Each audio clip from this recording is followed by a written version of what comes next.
जब ये जन्म लिए तो इनको ज्योतिषी ने बताया कि घर द्वार त्याग देगा। क्या करेंगे? घर द्वार त्याग देंगे, और ये बहुत ही ज्ञानी बनेगा और दुनिया को सच्चाई के रास्ते पर ले जाएगा। ध्यान से समझिएगा, जब सिद्धार्थ का जन्म हुआ तो ज्योतिषियों ने क्या कहा कि ये बहुत ज्ञानी बनेगा और दुनिया को सच्चाई के रास्ते पर ले जाएगा, घर द्वार मोह माया सब त्याग देगा।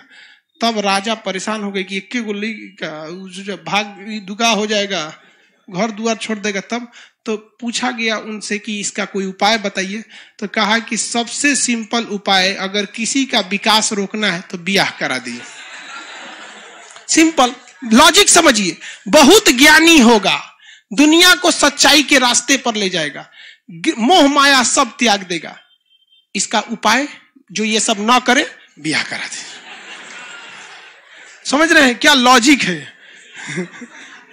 तो इनका क्या हो गया? विवाह हो गया, और 16 साल की एक बहुत ही सुंदर कन्या से इनका विवाह हुआ, जिसका नाम क्या था? यशोधरा। यशोदा मत बोल दीजिएगा, वो उनके हैं, महावीर स्वामी के। यशोदा बेन पटेल मत बोल दीजिएगा, फिर मोदी जी में। मोदी जी की पत्नी का नाम क्या था? बेवकूफ, इधर कौन आनंदी बेन बोलता है? मुख्यमंत्री रही थी वहां पे, यशोदा बेन नाम था उनका, मोदी जी का। तो देखिए इनकी शादी किससे हुई? यशोदा। शादी ब्याह बहुत ठीक ठाक से हुआ, सब कुछ सही चल रहा था। पत्नी में पूरा अजुराइल रहते थे, वो डेली सुबेरे मेकअप करके बैठ जाती थी। पूरा ये खा लो, वो कर लो, ये कर लो, कबो मेहंदी लगाओ, कबो काजल लगाओ, कबो टकला हो, कबो चोटी करो, कुछ कुछ करते रहो दुनिया। मतलब उनको फुल टू यही पता था, बताया भी गया था कि भाई बहुत बड़े क्या होंगे? ज्ञानी हो जाएंगे। क्या होंगे? ज्ञानी। इनको आप ही का काम है कि इनको कंट्रोल करके रखना है। लेकिन महात्मा बुद्ध को ना, अब इनको ज्योतिषियों ने बताया था कि भाई क्या करना है, इनको तो छोड़ के जाएंगे, लेकिन इनके मन में एक वैराग्य उत्पन्न होता था कि ये सब बहुत गलत चीज है। तो इन्होंने कहा कि हम महल के बाहर जाएंगे। तो राजाओं का पहले महल होता था, बहुत बड़ा, लाल किला देखिए ना, दिल्ली में जाके लाल किला, उस चौराहे गांव बस जाएगा उसमें, लाल किला में। तो राजा महाराजा उसी में रहते थे सब। तो इनको कहा गया, इन्होंने कहा सिद्धार्थ ने कि हम महल के बाहर जाएंगे। तो ज्योतिष ने कहा कि ले हो गेल कांड, ये जाएगा महल के बाहर, सारी सच्चाई देख लेगा, हो जाएगा चौपट। तो उन्होंने क्या कहा, यहाँ पर ये राजा जो थे, इनके पिता का नाम क्या था? शुद्धोधन। इन्होंने पूरे महल में रास्ता डिसाइड होता है। आज भी मुख्यमंत्री निकलते हैं तो रास्ता डिसाइड होता है, किस रास्ते से जाएंगे। देखेंगे सड़क खाली करा दिया जाता है, कोई नहीं निकलेगा, सड़क खाली, कोई जाम नहीं लगेगा, सफाई करो, चूना उना छिड़को, मुख्यमंत्री जाने वाले हैं। अब मुख्यमंत्री उधर से जाते हैं, कहते हैं मेरे राज्य में कितना विकास हुआ है, न जाम लगता है, न नालियां खुली हैं, चारों ओर चूना छिड़का है। एक दिन आइए ना, बिना बताए सब विकास निकल जाएगा आपका। बस वही हो गया, पूरा चूना उना छिड़का दिया गया और पूरा पुलिस उलिस लगा दी गई। आइए एकदम तैयारी से गए थे महात्मा बुद्ध। लेकिन संजोग अजब होता है कि वही में एगो बूढ़ा आदमी चला है, बीमार था, वृद्ध व्यक्ति, बीमार मतलब बूढ़ा था। तो बूढ़ा था तो उन्होंने, महात्मा बुद्ध ने पूछा अपने सारथी से, इनके घोड़ा का जो नाम था कंच, इनका घोड़ा का नाम चेतक महारापन, कंतक, नाम क्या था? कंतक। घोड़े का नाम कंतक, चेतक उनका था। और इनके सारथी का नाम था चन्ना। सारथी मतलब समझते हैं, जो घोड़ा को लेके हाँकता है, चल चल चल। तो सारथी का नाम क्या था? चन्ना। क्या नाम था? चन्ना। चन्ना, सारथी का नाम चन्ना। तो सारथी चन्ना से पूछे कि ये वो आदमी ऐसे झुक के काहे चल रहा है? तो कहा कि महाराज बुढ़ा गया है वो। तो कहा बुढ़ा गया, एकदम झड़ गया है रे, एकदम लुजुर पुजुर हो गया है, झड़ गया है। कहा कि महाराज सब आदमी झड़ जाएगा, ऐसे ही आप भी बुढ़ा जाइएगा। काका हम बुढ़ा जाएंगे तो इतना उठपटांग लगेंगे। तो कहा हाँ, फिर हमारी वाली भी बुढ़ा जाएगी यही। कहेंगे भाई सबको जाना है यहाँ से। तो उनको दिमाग में खटक गया कि भाई गड़बड़ है। तो हमारे बाबूजी हमसे छुपा के रखे थे, तब तक आगे गए तो एक बीमार आदमी मिल गया। तो कहा ये क्या हो गया है? तो कहा कि अब एकदम ये जाने वाला है, मतलब ये बीमार है, अब ये क्या है, इस दुनिया से जाने वाला है, ये अब चल नहीं पाता है। तो चन्ना कहा कि हमारा और आपका और इनका मैडम का कि सबका यही दुर्दशा होने वाला लास्ट में। तब तक और आगे चल गए तो कोनो को अर्थी उठ रहा था, कहा कि वो लेटा का है, वो पे कहा कि लेटा नहीं है वो आपको लेटा लग रहा है, चल गया है वो तो चल गया वहां पे। तो उन्होंने कहा कि सबको मरना है, सबको मरना है, आप भी जाएंगे, इस उद्बोधन भी जाएंगे, और आपकी जो महामाया थी ना वो चल गई और ये भी जाएगी। तब बेचारा एकदम टेंशन में आ गया। एगो साधु को देखा तो साधु से पूछा कि ई काहे बैठल है होगा। साधु योग के मुद्रा में बैठे थे, कोई मतलब नहीं, कपड़ा उपड़ा साधु लोग का वेशभूषा कैसा रहता है वैसे। तो उन्होंने क्या कहा कि ई काहे ऐसा बैठल है, कहा कि ये भगवान के में मतलब भगवान की आराधना में विलीन है। तो कुछ पूछे महात्मा बुद्ध ने चन्ना से, कौन भगवान? जिसके पास वो लेटा वाला आदमी गया था, मतलब मर गया था, तो बताया ना चन्ना कि वो भगवान के पास जा रहा है। कहते मतलब वो भगवान के पास जा रहा है, उससे कनेक्शन लगा के बैठल है। तो उन्होंने कभी इस चीज को देखा नहीं था। तो इन 4 चीजों को देखा तो उनके मन में वैराग्य आ गया, और घर आए तो टेंशन में आए, और यशोधरा से कहें कि देखना इस सब में कुछ ना रखल है दुनिया में। तो दिमागे ठनक गया, जोन बवाल के लिए हमको लाया गया था बवाल आ गया इनके। तब तक पता चला कि यशोधरा गर्भवती। अब ये टेंशन में थे कि हमको घर द्वार छोड़ना है, और उधर से गर्भवती लड़का होने वाला था। इनको एकदम टेंशन था कि हम घर द्वार छोड़ देंगे। भाई जब बूढ़ा होना ही है, बीमार पड़ना ही है, राजा रहे चाहे फकीर रहे, बीमार पड़बे करेगा, गरीब होगा ही, मरबे करेगा, तो क्या जरूरत है झमेला करने का। तब तक वहां पे लड़का हुआ महात्मा बुद्ध का। तो नौकरानी सब पहले खुशखबरी लेके आती थी, जो पहले लाता था ना उसको कुछ गिफ्ट मिलता था, राजा वजा दे देता था सब। तो लेके आए तुरंत, महाराज की जय हो, यशोधरा को पुत्र हुआ है, तो बेटा हुआ है। तो बेटा का खुशी भारत में कुछ ज्यादा रहता है। समाज है, पुरुष समाज है, समझ में गया कि नहीं। बेटी का अभी भी मतलब, अब तो शहरों में थोड़ा सा कम है, लेकिन गांव में अभी भी मान के चलिए, अगर किसी को एगो बेटा नहीं है ना, तो एगो बेटा के इंतजार में 9 गो बेटी पैदा कर सकता है। वो फुल स्टॉप तभी मारेगा जब एगो उधर बेटा लग जाए, नहीं तो कॉमा दे के आगे बढ़ते रहेंगे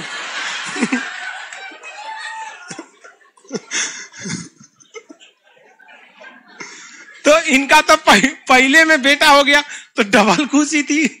लाइव वाला समझ रहा है सब ना, तो डबल खुशी थी। तो अब इनको बुद्ध भगवान को ले जाकर बताया गया, महाराज आपको तो पुत्र हुआ है, नाम रखिए। तो कहा दूर ससुर, तू नहीं, एगो तो हम घर छोड़े वाले थे, ये कहां से चला आया बैला कहीं का।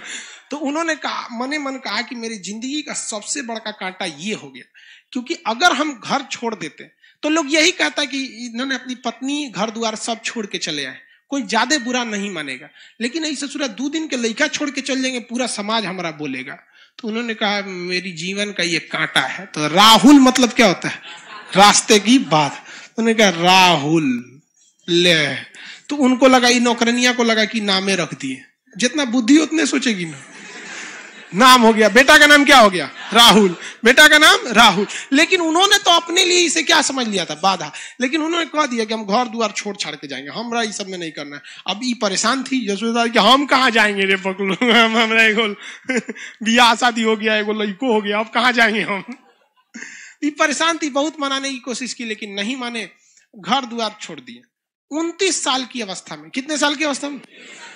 अपना घर द्वार को क्या कर दिया इन्होंने? छोड़ दिया। एक राजा के जीवन को छोड़कर अपना घर द्वार को क्या कर दिया इन्होंने? छोड़ दिया। एक राजा के जीवन को छोड़कर एक सन्यासी की जीवन जीने के लिए इन्होंने सोच लिया। अलार कलाम से इन्होंने सांख्य दर्शन की क्या ले लिया? शिक्षा ले लिया। अलार कलाम से क्या ले लिया? सांख्य दर्शन की शिक्षा ले लिया। पूछेगा महात्मा बुद्ध ने कौन सा दर्शन में सबसे ज्यादा शिक्षा ले लिया? सांख्य दर्शन। किससे लिया था सांख्य दर्शन? अलार कलाम। किससे शिक्षा लिया? अलार कलाम। रुद्रक राम से इन्होंने योग दर्शन की शिक्षा लिया। लेकिन देखिए, सांख्य दर्शन की शिक्षा भले ही इन्होंने अलार कलाम से लिया था, लेकिन क्या अलार कलाम ने सांख्य दर्शन लिखा था? नहीं। सांख्य दर्शन किसने लिखा था? खड़ा होकर। सांख्य दर्शन किसने लिखा? कपिल। बीच में कोई नहीं बोला। रुद्रक राम से इन्होंने योग दर्शन की शिक्षा लिया। योग दर्शन किसने लिखा? पतंजलि। गुड गुड, पूरा बढ़िया से याद है। ठीक है, बैठो, सवाल पूछते हैं कल।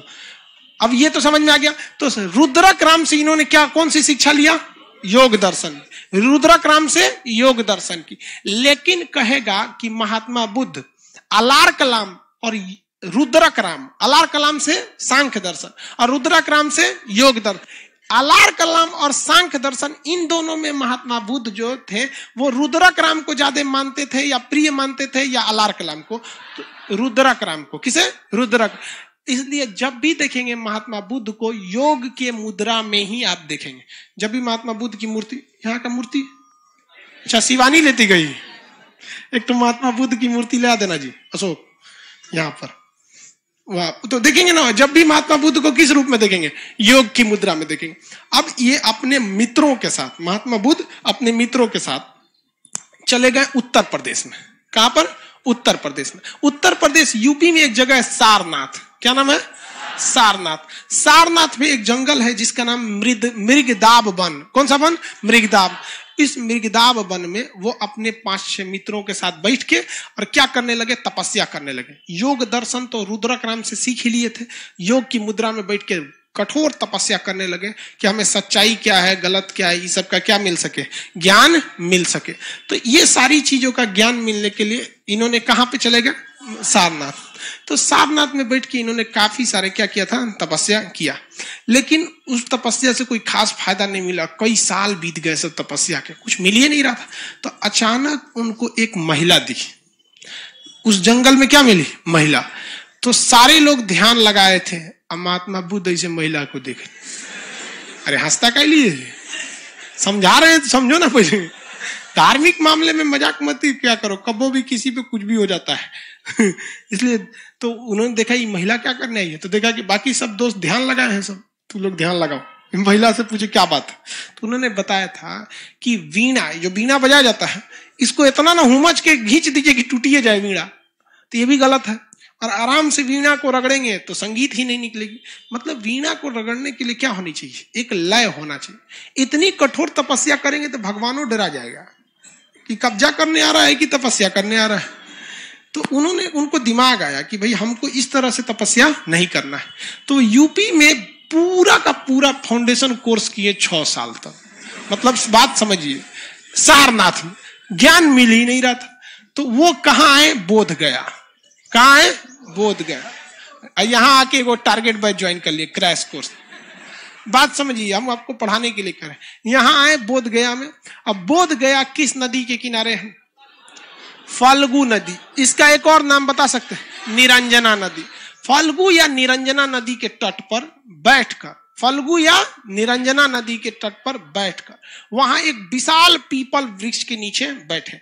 पीपल वृक्ष वगैरह जो था वो थोड़ा सा सांस, हवा वगैरह भी क्या देता है? शुद्ध देता है। दूसरा छाया वगैरह मिल जाती है। के नीचे बैठकर तपस्या करने फाल्गु नदी और तपस्या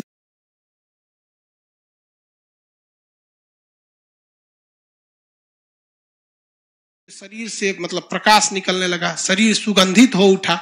इससे उनको ज्ञान की प्राप्ति हो गई। अब वो सच क्या है, गलत क्या है, इस सब में एकदम पूरी तरह से पारंगत हो गए। महात्मा बुद्ध के साथ जो कुछ घटना हुआ है वो सब का सब वैशाख पूर्णिमा जन्म हो गया। ज्ञान भी उसी वैशाख पूर्णिमा के दिन मिला। जैसे मान के चलिए कि ऐसा आदमी हो जिसका जन्म 1 जनवरी को, सदियों 1 जनवरी को, मरियो जाए 1 जनवरी को, तो एक तो अजीब टाइप का लगेगा ना भाई, तो बड़ी कॉमन हो गया। वैसे इनके साथ हुआ था। तो इनको ज्ञान की प्राप्ति हो गई। अब ज्ञान प्राप्ति के बाद ये सबसे पहला उपदेश जानते हैं किसको दिए हैं? वापस गई सब कारे बबुआ बैठले ले तू लोग, ज्ञान वगैरह नहीं मिला। देखो हमरा बिहार से गए थे, बिहार में ज्ञान प्राप्ति हो गया। और इन्होंने आके सारनाथ में उन्होंने क्या किया? अपना पहला उपदेश दिया। तो महात्मा बुद्ध का पहला उपदेश, महात्मा बुद्ध का पहला उपदेश सारनाथ में। किस भाषा में ये उपदेश दिया? इनकी भाषा तो कौन सी? पाली। इनकी भाषा पाली। अभी भले पाली भाषा प्रचलन में नहीं है, लेकिन उस समय की सबसे बेहतरीन भाषा कौन सी थी? पाली भाषा। तो अलग अलग वक्त में भाषा थोड़ी थोड़ी क्या होती रहती है? चेंज हो जाती है। अभी इंग्लिश बोलने वाले को लोग आदमी थोड़ा इलीट क्लास का समझता है। तनी पुलिस स्टेशन में चाहे सरकारी ऑफिस में जाके इंग्लिश में 10 मिनट बतिया दीजिए ना, तो आधा कर्मचारी से रखने लगता है, महाराज अंग्रेजी बोला था देखो ना का। तो हमेशा थोड़ा थोड़ा समय में ना भाषा थोड़ी सी चेंज होने लगती है। तो इन्होंने कौन से भाषा में उपदेश दिया? पाली भाषा। और पाली भाषा में जब इन्होंने उपदेश दिया तो लोगों को वो उपदेश काफी पसंद आने लगे। इसी बीच इनको बुलाया गया यूपी का ही एक जगह है श्रावस्ती। क्या नाम है? श्रावस्ती। श्रावस्ती उत्तर प्रदेश का ही, नेपाल से सट के है जगह श्रावस्ती। श्रावस्ती में महात्मा बुद्ध ने अपना सबसे ज्यादा समय व्यतीत किया है। बरसात के समय ये कहां चले जाते थे? श्रावस्ती में। और श्रावस्ती में जब ये उपदेश देने गए तो वहां एक भयंकर डाकू रहता था, उंगली माल डाकू, काट के उंगलियां का माला पहन लेता था। घेर लिया महात्मा बुद्ध को। महात्मा बुद्ध को क्या कर लिया? घेर लिया। कहा कि आप तो तरो काट देंगे। तो महात्मा बुद्ध कहे काट दो। कहा कि ये अजबे आदमी है, करे काट दो, डराइए नहीं रहे। तो कुछ भी बोलते रहे महात्मा बुद्ध। महात्मा बुद्ध ने कहे कि महात्मा बुद्ध से उंगली माल ने क्या कहा कि तुमको डर नहीं लग रहा है? तो महात्मा बुद्ध ने कहा डर हमको नहीं लगता है, डरे तो तुम हो। कहे कि एकरा देखो अलगे लेवल का है, कटाने के लिए सामने रेडी पड़ल है, करा डर तो उन्होंने कहा कि कैसे? उंगली माल ने कहा कि कैसे हमको डर लगता है? तो महात्मा बुद्ध ने कहा कि हम जब चाहे 24 घंटा जहां चाहे जा सकते हैं, मुझे कोई डर नहीं, इवन तुम्हारे आगे भी नहीं। लेकिन तुम जब भी निकलोगे रात में निकलोगे, भीड़ भाड़ में नहीं निकलोगे, समाज में नहीं जाओगे, वरना पकड़ के लोग चूर देंगे तुमको। ये बताओ डर तुमको कि हमको? तुम जो अपना कमाए हो उसको बचाने के लिए तुमको दूसरे लोगों पर हत्या करना पड़ेगा, अपना दबदबा बनाने के लिए। मुझे कोई जरूरत नहीं। बड़ी लंबा चौड़ा 2-2.5 घंटा उपदेश दिए थे, वो रात के 2 बजे घेर लिया था रतिया को आके। डाकू को दिन में थोड़े आएंगे, सुतल थे उठा लिए, चलिए उंगली माल देख रहे हैं आप ही जैसे लोग का उंगली है। तो उंगली माल डाकू को उपदेश दिए। बाद में उंगली माल डाकू भी क्या हो गया? महात्मा बुद्ध का क्या हो गया? अनुयायी हो गया। महात्मा बुद्ध अपने सबसे उनका कहना था कि हम जो कहते हैं इस पर कोई भी विश्वास न करो, बल्कि इसे तुम अपनी तर्क की कसौटी पर, तर्क मतलब होता है अपनी खुद की बुद्धि पर, तर्क की कसौटी पर देखो क्या ये सही है या नहीं है, मतलब खुद से सोच के देखो। तो महात्मा बुद्ध बहुत फेमस होते जा रहे थे।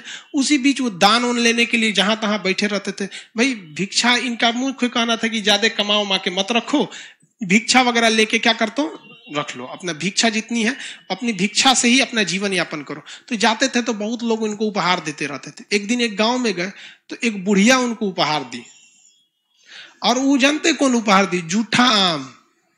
मतलब बताइए, उतना बड़ा भगवान को आप उपहार दे रहे हैं तो कम से कम एगो सल्लग दे दीजिए ना। खड़ा सल्लग नहीं समझता है, गोटे कंप्लीट मैंगो 1 पीस, सीबीएसई वाला है। तो कम से कम एक आम देना चाहिए, आधा आम दे रही वो जूठा। और जब सारा हो गया तो महात्मा बुद्ध से पूछा गया कि आपको सबसे ज्यादा कौन सा उपहार पसंद आया? तो महात्मा बुद्ध ने कहा था कि जूठा का आम हुआ। तो लोग जो सोना चांदी दिए थे वो कहने लगे कि अब सठिया गई लोग, उनके जूठे आम पसंद है। तो उन्होंने क्या कहा था कि जो आम जो बुढ़िया ने दिया है इसने अपना सब कुछ दे दिया, इसके पास कुछ नहीं है, और जो तुम लोगों ने दिया है वो अपनी टोटल संपत्ति में से कुछ दे दिया है यहाँ पर। और हम लोग को विचारधारा देखिए, हम लोग अपने टोटल संपत्ति का, जितनी संपत्ति रहती है, मान के चलिए जिसके पास 100% संपत्ति है, इसका वो भगवान को कितना देता है पता है? 0.0001% भी नहीं देता है। देखते हैं 0.01% भी नहीं देता है, 200-500 चढ़ा देता है और सोचता है कि भगवान हमको वीडियो कॉलिंग पे हमारी समस्या सॉल्व करे। अरे कहीं का इतनी समय तो भगवान को ब्लैकमेल कर रहा है। तो इन्होंने कहा था महात्मा बुद्ध ने कि इसने अपना सब कुछ क्या दिया, हमको समर्पित कर दिया। आनंद इनका सबसे प्रिय शिष्य था। इनका सबसे प्रिय शिष्य क्या था? आनंद नाम था इनके सबसे प्रिय शिष्य का नाम। आनंद बहुत प्रिय शिष्य थे। एक इनको ना एक बहुत बदमाश लड़का था, गाली उली देता था महात्मा बुद्ध को। तो एक दिन महात्मा बुद्ध के स्टेज पे बुलवाएंगे, गिरे इधर आओ, गरिया रहा है तुम हमको? कहा हाँ। तो यहाँ बगल में खड़ा करा कहे तो गरियाओ। 1 घंटा गरियाया महात्मा, और गरियाओ 2 घंटा। वो थक गया गरिया के, कहा कि अब गाली खत्म हो गया, थक गए हैं। तो महात्मा बुद्ध ने कहा कि देखो, मान के चलो कि हमने अपना कोई सामान तुमको दिया और तुम मेरे सामान को लेने से अगर इनकार कर देते हो तो वो सामान किसका होगा? तो उसने कहा कि सामान आपका था, हम नहीं लेंगे तो आपका हो जाएगा वापस। तो कहा ठीक है, जो तुम्हारी गालियां हैं ना हम नहीं ले रहे हैं। ये गाली किसकी हो जाएगी? कहा कि गुरुजी तो सब हमार हो जी। तो महात्मा बुद्ध का बहुत बड़ा क्या हो गया? चेला हो गया। लेकिन ये आनंद बहुत खचरा था। क्या था? बहुत खचरा। ये महात्मा बुद्ध से कहता था कि महाराज खाली आप ऐसे साधुओं को लेके घूमते हैं, महिलाओं को भी शामिल कीजिए। बदमाशी बहुत करता था। अरे भाई देखिए, आप इस चीज को ना अन्यथा में नहीं लेंगे। खचरा कहने का सेंस ये नहीं है कि हम किसी आपको अच्छे से समझ में आ सके इसलिए बताते हैं। तो महात्मा बुद्ध का है महिला उला को शामिल मत करना। महिला को शामिल करोगे हमेशा परेशान रहोगे। टाइम से आएगी सब नहीं, बैच चालू होने के बाद आएगी सब, तो परेशान होकर रह जाएगा। कितना समझा के रख दो टाइम से नहीं आएगी सब। वैसे ही भाई उनमें साधुओं की सभा होती थी, सब साधु अपने में ध्यान में रहेंगे, उन्हें को जल्दी जल्दी आएगी पोत पात के। लड़की सबका लेट कौन सी में होता है?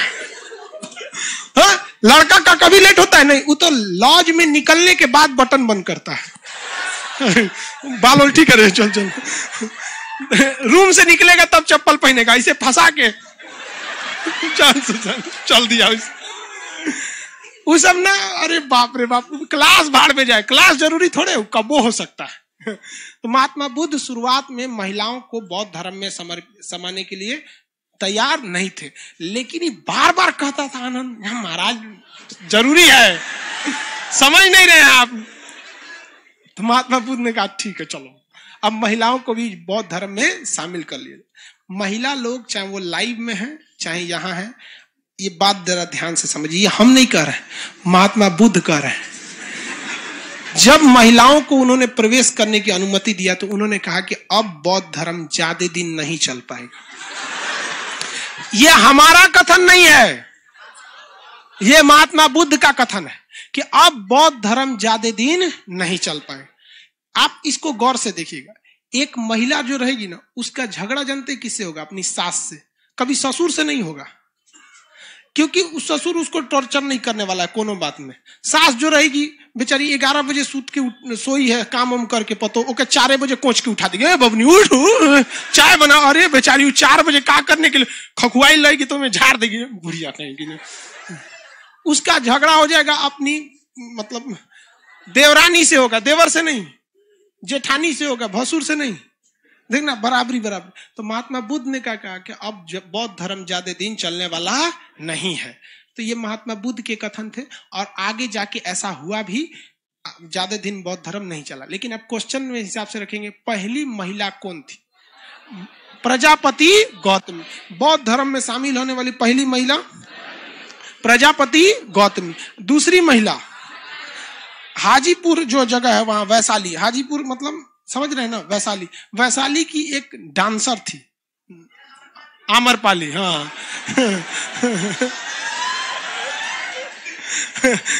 कर हाँ सर, आम्रपाली लग रहा है कि गौए की थी। कहाँ घर है? हाजीपुर। अच्छा, तो वहां की एक तो डांसर थी, आम्रपाली नर्तकी थी। अब वो भी क्या हो गई? बौद्ध धर्म में शामिल हो गई। बौद्ध धर्म ने सबसे लोगों को कहा कि देखिए आपको कठोर नियम पालने की जरूरत नहीं है। बौद्ध धर्म ने 3-4 ठो सिद्धांत दिया, अष्टांगिक मार्ग दिया, सत्य का सिद्धांत दिया और उसके बाद उन्होंने त्रिरत्न दिया, बुद्ध धम्म और संघ।